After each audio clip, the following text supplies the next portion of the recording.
సరిగ్గా 8 గంటలకి ఆయన తుది శ్వాస విడిచిపెట్టేసి మహిమా ప్రవేశము అనేది నేను ఊహిస్తాను ఎంతో ఘనంగా, ఎంతో వైభవంగా, ఇంకా ఆడంబరాలతో ఆయన మహిమ ప్రవేశం ఉంటుంది అని నేను తలస్తాను. ఈ లోకంలో ఆయన కన్ను ముయ్యగానే దేవదూతలు వచ్చి బోరలు ఊదుతూ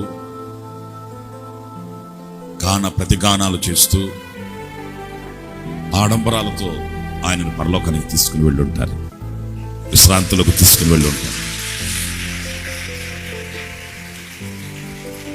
ఎందుకంటే ఈ లోకంలో జీవించిన దినములలో ఆయన ఎప్పుడు ఘనతలు కోరుకోలేదు.